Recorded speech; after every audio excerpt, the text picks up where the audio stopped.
एक TV channel है बहुत बड़ा, उस टीवी चैनल का कोई एंकर है, उस एंकर ने कोई फर्जी क्लिप दिखा दी तो छत्तीसगढ़ की पुलिस उसको गिरफ्तार करने आई है। होना चाहिए गिरफ्तार, क्यों नहीं होना चाहिए? वारंट है सर, वारंट है। वारंट लेके आई है। उत्तर प्रदेश की पुलिस उसको बचाने पहुंच गई। अब दोनों राज्यों की पुलिस गुत्थम गुत्था हो रही है। बताओ ये क्या हाल बना दिया देश का। चाइना से लड़ाई नहीं होती तुमसे, अपने देश के अंदर एक राज्य की पुलिस दूसरे राज्य की पुलिस से इन्होंने लड़ा। पंजाब की पुलिस दिल्ली से एक अपराधी को पकड़ने के लिए आई, दिल्ली पुलिस उसको बचाने पहुंच गई।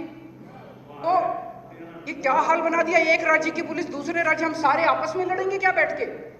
लोग आपस में लड़ेंगे, पुलिस इसकी पुलिस उससे लड़ेगी।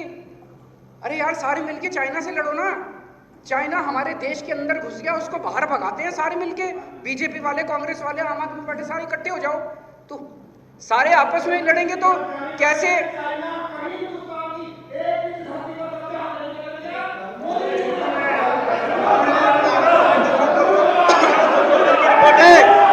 दुनिया भर की रिपोर्ट है।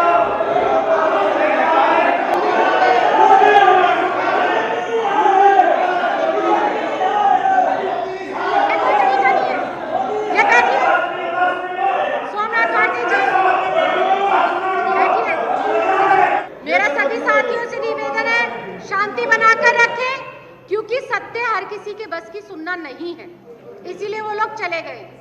मुख्यमंत्री जी, सच हर किसी से बर्दाश्त नहीं होता। अभी उदयपुर में एक बड़ी दर्दनाक घटना घटी, जिसमें दो लोगों ने एक आदमी का सरेआम गला काट के उसका कत्ल कर दिया। बड़ी गंदी घटना है, बड़ी दर्दनाक घटना है। हम उसकी कड़ी निंदा की, हमने मांग की भाई दोषियों को सज़ा दो। जब पुलिस दोषियों को पकड़ने पहुंची तो पता चला अखबारों और टीवी और सोशल मीडिया के माध्यम से कि उन दो लोगों जिन्होंने कत्ल किया था इतना दर्दनाक तरीके से, उनमें से एक जो है वो भाजपा का निकला। अभी जम्मू के अंदर 2 दिन पहले एक लश्कर का बहुत बड़ा आतंकवादी पकड़ा गया है, वो लश्कर का कमांडर बताया जा रहा है। वो बताते हैं कि भाजपा का एक वरिष्ठ नेता निकला। आज मैंने यहां आने के पहले, आप लोग भी करना, एक गूगल करना, रेपिस्ट्स इन बीजेपी, एक बड़ी लंबी लिस्ट आती है।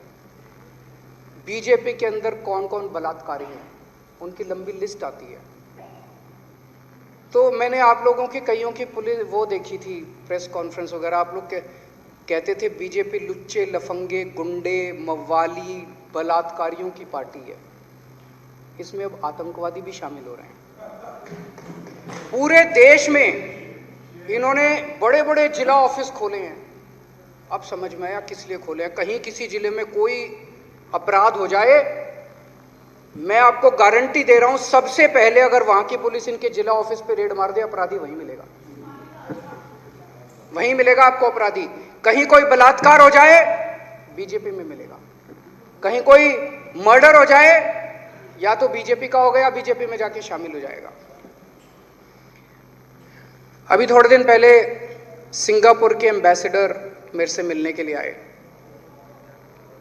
उन्होंने कहा जी आपने दिल्ली के अंदर बहुत शानदार काम किया है।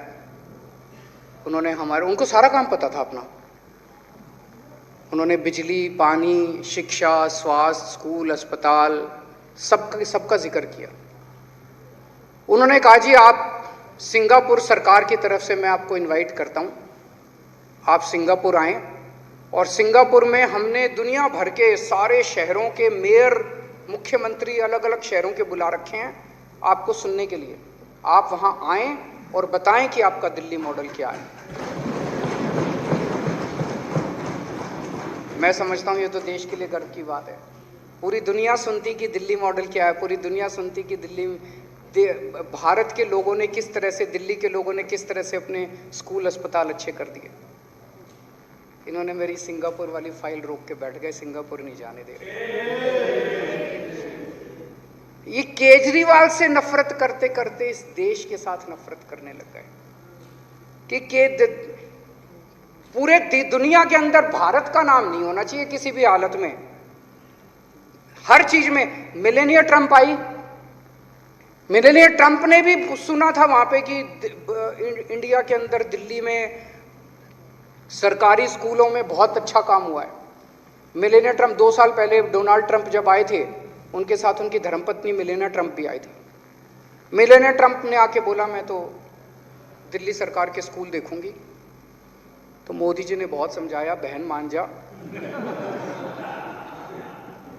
तेरे को मैं अच्छा प्राइवेट स्कूल दिखा देता हूं। नहीं मानी, बोले तेरे को मैं केंद्र सरकार का कोई स्कूल दिखा देता हूं, हमारे दूसरे कोई राज्यों का स्कूल। नहीं मानी, बोली मैं तो केजरीवाल के स्कूल में जाऊंगी। अच्छी बात है, देश का नाम होता है।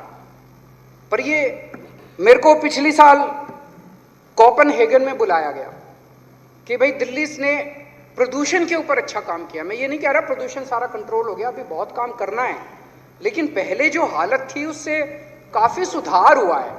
हम ठीक दिशा में जा रहे हैं, अभी और समय लगेगा। 70 साल का इन्होंने जो बेड़ा गर्क किया है वो 5 साल में खत्म नहीं हो सकता, अभी कर रहे हैं। लेकिन उनको पता चला, दुनिया को पता चला भाई दिल्ली में प्रदूषण पे अच्छा, उन्होंने मेरे को बुलाया, इन्होंने जाने नहीं दिया। ये बड़े दुर्भाग्य की बात है, देश के लिए दुर्भाग्य की बात है कि ये किस तरह से, मुझे लगता है कि 75 साल के भारत में पहली बार ऐसा हुआ कि कोई प्रधानमंत्री किसी मुख्यमंत्री को जाने से, विदेश जाने से रोकता है। तो दोस्तों, ये जो अभी हमारे सामने रेजोल्यूशन है, मैं इसका समर्थन करता हूं कि एमसीडी में जल्दी से जल्दी चुनाव होने चाहिए। पर मैं भी ये कह दूं, ये कराने वाले नहीं है, हमें कोर्ट जाना पड़ेगा और कोर्ट जाएंगे और चुनाव टाइम पे करवा के रहेंगे।